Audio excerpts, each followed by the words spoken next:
My Brilliant Friend by Elena Ferrante. Translated from the Italian by Anne Goldstein and dramatised for radio by Timberlake Wertenbaker.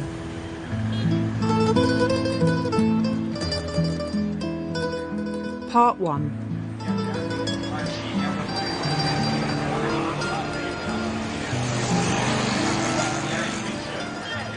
This morning I heard you had disappeared.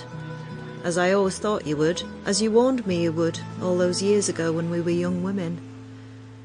I asked you then if you meant suicide. You didn't understand. It was hard to understand you sometimes. I asked if you would run away, change your identity, and make a new life somewhere. I didn't have to leave Naples to disappear.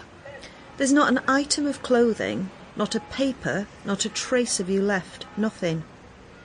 How can someone vanish from the middle of a city? Didn't I tell you?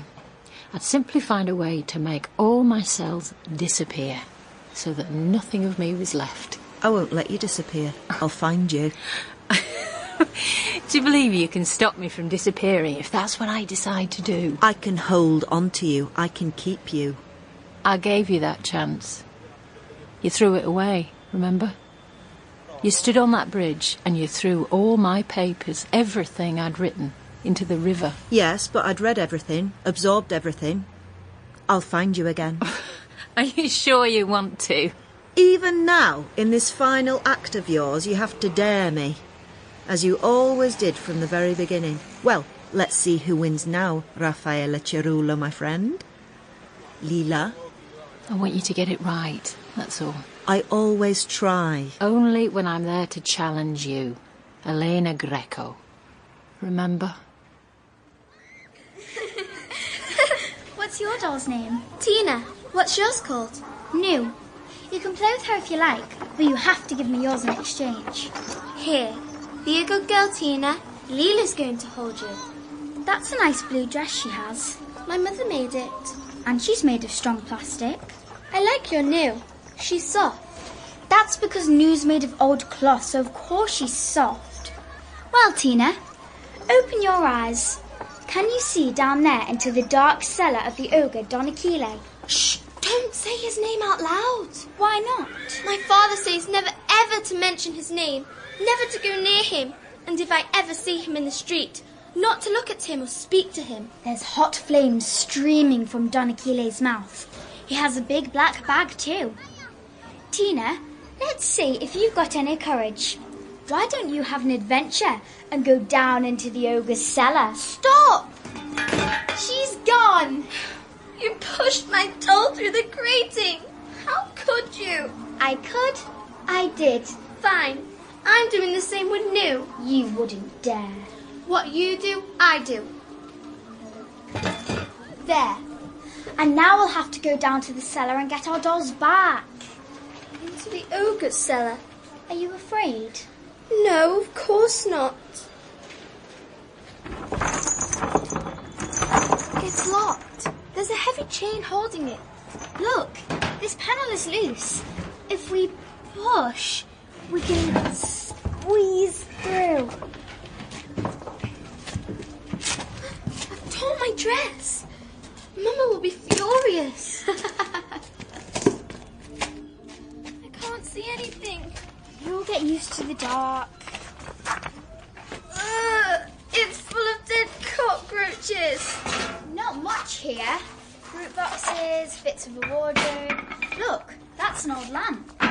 And what's this? It's just a mask, silly.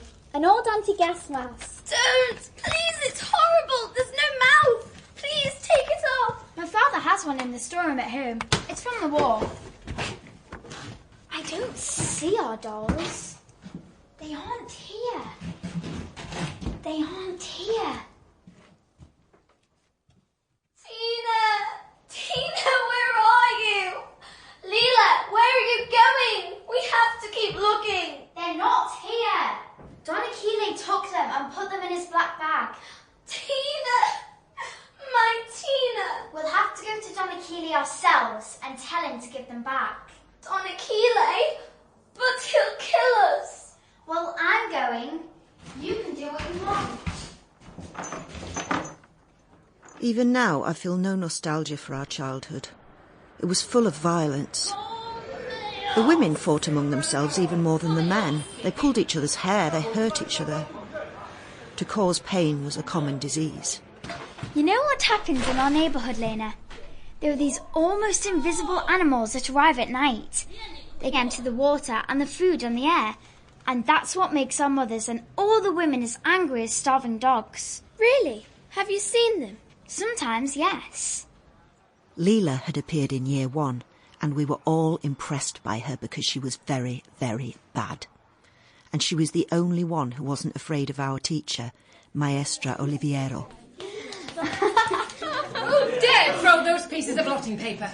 Of course it's you, Raffaele Cirulo. Go and stand behind the blackboard. Right now. Stop throwing that paper now. How dare you try to hit me with it and stand behind the blackboard? Am I going to have to drag you? Wait till I get hold of you. Maestra! She's dead. Look, there's blood. She's not dead, she's breathing. She's bleeding from her face. We were used to blood. We were even more used to vicious exchanges and curses. My father seemed a good, kind man, but he was always cursing someone. He kept his worst insults for Don Achille, and sometimes I had to cover my ears, they were so violent. But the person who hated Don Achille even more than my father was a man called Signor Peluso, a carpenter who gambled his money away and was the father of our classmate Carmela, and a boy, Pasquale, who was older than us. The reason Signor Peluso hates Don Achille, Lena, is because of what happened before. Before us. There was a time before us, you know, when we didn't exist. And that's when Don Achille sucked blood from everyone and never lost any blood himself. And that's why Signor Peluso hates him. But Signor Peluso still has all his blood, doesn't he? He says Don Achille took everything, and it's because of Don Achille that he can't feed his family. Don Achille took his shop and turned it into the grocery store, and I don't know. It's very hard understanding the before, but someday I will. Me too.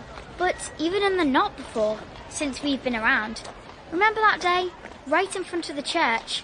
Don Achille was coming out with his wife and his sons, Stefano and Alfonso, and his daughter, Panuccia, and right in front of everybody, Signor Peluso started screaming at Don Achille and insulting him, calling him a fascist. And that's when Don Achille left his wife and children and walked across the street towards Signor Peluso, picked him up and hurled him against a tree in the public gardens and left him there, with blood coming out of the wounds on his head and blood coming out of his teeth and mouth. And there was so much blood, he couldn't even cry for help. That happened? Don't you know anything? I tried. I always tried to keep up with you, and even to be better than you. At least I was the best student in the class, and the maestra often asked me to sit next to her, which was a great honour. I much preferred school to home. Home was where my mother was, always angry with her horrible limp and a right eye that didn't work properly. She couldn't sleep, and I would hear her limping through the flat at night, crushing the cockroaches with the same fury she often displayed towards me. But my father encouraged me, and I thought that if I did well at school, maybe I wouldn't end up with a limp and crossed eyes like my mother. I worked hard. But then one day, Lila, your mother, Nunzia Cirulo, came to the class. She was dressed as if for a wedding or a funeral, with a black purse and proper shoes. And she handed the teacher 2 bags, one of sugar, one of coffee. Coffee. Thank you, Signora Cirulo. I asked you to come to this class because I want to show you something. Do you see your daughter, Lila Cirulo, sitting there? Yes, Maestra. Class, do you see Lila Cirulo? Do you? Yes. And you would agree with me that she is the worst behaved of the class? Yes. So she did a terrible thing the other day by throwing blotting paper filled with ink at you all and then at me. And that if she hadn't been so disruptive, I wouldn't have fallen down and cut my cheek. You agree with that, don't you? Yes, Maestra. But there is something that as a... Sample complete. Ready to continue?